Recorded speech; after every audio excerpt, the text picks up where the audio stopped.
Coronavirus concerns also impacting the Olympics. We've got a live look for you tonight of Tokyo. Team USA just hours from the start of competition, even though opening ceremonies are not until Friday.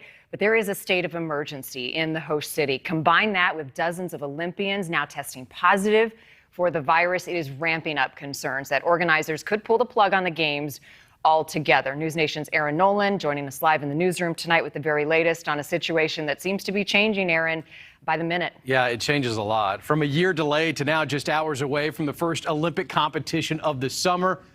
Well, the Games and Team USA are ready. Over the last 5 years in Tokyo, though, it's been a roller coaster, and it continued late last night as senior officials from the Olympics admit the Games actually might be in jeopardy. Cases on the rise. Now 67 people connected to the Summer Games have tested positive for COVID since July 1st. This according to the IOC. And these statistics are adding to growing concerns around the Olympic Games. So athletes and stakeholders are coming one after another these days to Japan.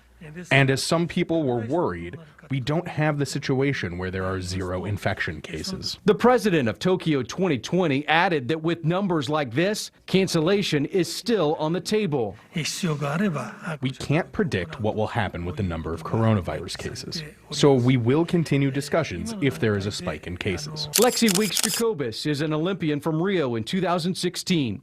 She's also in pharmacy school and works at an Arkansas hospital, a state that has seen a dramatic spike in Delta variant cases. I mean, seeing it firsthand in the hospital, just the deaths that we've had, that can be more devastating than missing, the chance to compete at the Olympics. It's just a tough situation, and I hate that it's even a thing. It's not over yet, and so it's just a hard situation. Lexi doesn't shy away from the glee of the Games and clinching a dream.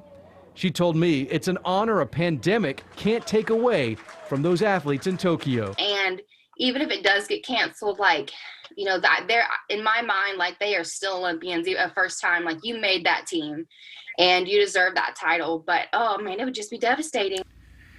Yeah, this decision has to be made quickly. NewsNation's Jack Doles joins us from Tokyo now. And Jack, with this news and the action starting later today, what's the feeling in Japan? And what about corporate sponsors? Aaron, usually days before an Olympic Games begin, there's all kinds of excitement and anticipation, but people can't go to these Olympic Games. So there's not much Olympic spirit in the streets here. And we're seeing sponsors run away right now. NEC has announced it will not be at the opening ceremonies. Toyota, Panasonic, major sponsors won't go to the opening ceremonies. Toyota won't even advertise during these Olympic Games. So what was a glorious thing, being able to host the Games, doesn't quite have that feel right now in Tokyo. Jack, thank you. The Games are already underway. The first United States action is softball coming up at 10 o'clock tonight, and we just got word from the White House. First Lady Jill Biden will join the U.S. delegation at the opening ceremony on Friday.